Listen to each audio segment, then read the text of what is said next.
اهلا وسهلا فيكم حبايبي، شرفتوني. انا محمد سرحان وانتو حتجوعوا معي. المناقيش اللبنانية من الاكلات المهمة بلبنان، اختصاص لبنان المناقيش. تمام. اليوم احنا بفرن الشيخ ليورجينا شو هي المنقوش المشروحة على اصولها. بالبداية بدي اقول لكم شو هي العجينة المشروحة. العجينة المشروحة بتكون عبارة عن عجينة طويلة ورقيقة كتير، وبحط عليها المكونات بكثافة. لاحظوا هون عم بيعمل منقوشة كوكتيل بسموها. هذه كوكتيل جبنة وزعتر.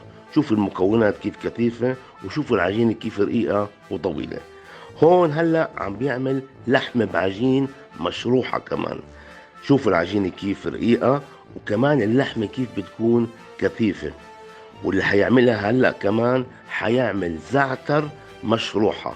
هاي مش الزعتر العادية اوكي المعروفة دوليا واللي بنعرفها بكل دول العالم، لا، هاي مشروحة، زعتر مشروحة، وبروحوا على الفرن. اللي حيعملها هلأ الزعتر العادية. هاي هي الزعتر العادية اللي كلنا بنعرفها. هاي هي منقوشة الزعتر اللبنانية. هون وصلنا لمرحلة الفرن. تمام. هاي هي على فكرة الطلبات اللي طلبناها للحلقة. أنا بدي أورجيكم كيف بيخبزها. شوفوا هون، لاحظوا كيف بضلوا ماسك حديدة وبضل يفرغ الهواء منها. هلا لاحظوا، شايفين بفرغ الهواء من المناقيش نفسها. بعدين بيبدأ يقلب فيهم على أساس يستووا من جميع النواحي. بياخدهم من الناحية اليمين للناحية اليسار على أساس يستووا من كل النواحي، والعجينة تكون تمام التمام من تحت. ملاحظين كيف؟ هاي هي طريقتهم، وهي هي أصلا طريقة خبز العجين. ولكن قبل ما أكمل وأورجيك المشروحة كيف طلعت، هل اشتركت بالقناة؟ هل فعلت زر الجرس على الكل؟ فعل زر الجرس على الكل واشترك بالقناة وحط لي لايك للفيديو، وشوف المشروحة يا معلم كيف طلعت. شوف يا معلم.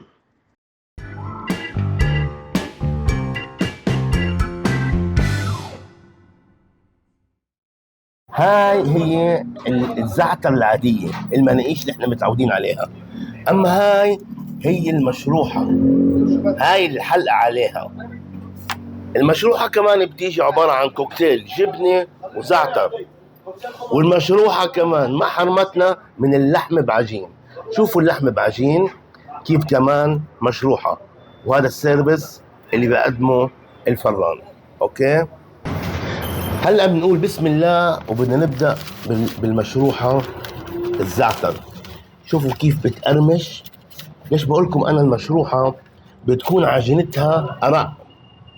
اوكي، تحط عليها اول شيء هيك البندوره والنعنع ودلع حالك. وزي ما بقول لك بكل حلقه، ما حدا بدلعك بالاكل. شوف تطلع، حط كبساتك. اوكي، وهي هي المشروحه عند فرن الشيخ. بسم الله.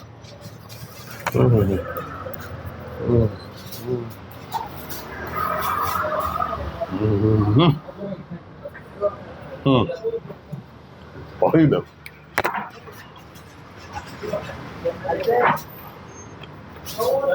على فكرة المنقوش المشروحة من زمان بلبنان معروفة، ومن زمان بيطلبوها. بدك مشروحة بدك عادية، بس بالعالم الخارجي ما في غير مناقيش. هاي المناقيش اللبنانية المعروفة، هاي هي بس هي. روعة روعة. ضلك وانت عم تاكل مشروحة استمتع بالقرقشة. روعة روعة. تعال نشوف هون كيف بقص لك اياها. تجيبها هيك تحطها فوق بعض، الجبنة مع الزعتر. لا تحط من هون ولا من هون، هيك الله خلقها كوكتيل. هذا اسمه كوكتيل زعتر وجبنة.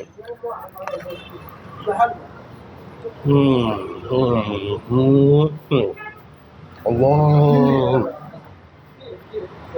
طعم الجبنة روعة. والله يا شيف الجبنه لحالها غير شكل، والله الجبنه لحالها غير شكل، الجبنه لحالها روعه. مم. مم. انت فهمتني؟ يعني خرج الواحد يطلب منقوشه مشروحه جبنه بس، طيب كتير. ايوه، لما بدك تيجي اللحمه بعجين بدك تعصر لها عصره حامض، اوكي، حط لها نعنع، كبيس، وتلفها هيك. اللحمه بعجين اللي عنده رائعه.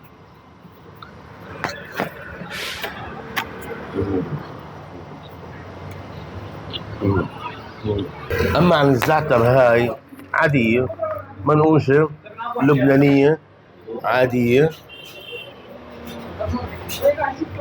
زي ما هي منقوشه.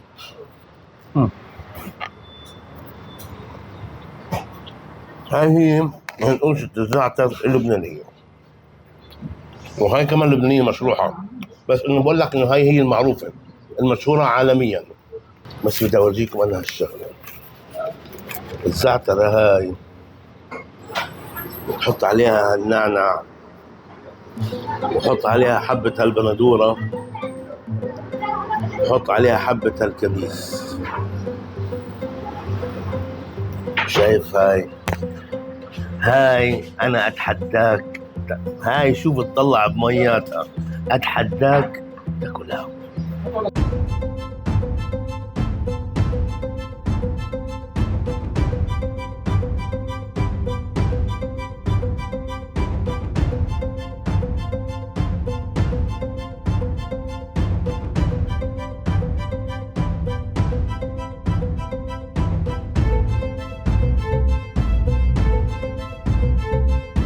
حبايبي، هاي كانت فكرة الحلقة، إن أنا أقول لكم شو هي المشروحة.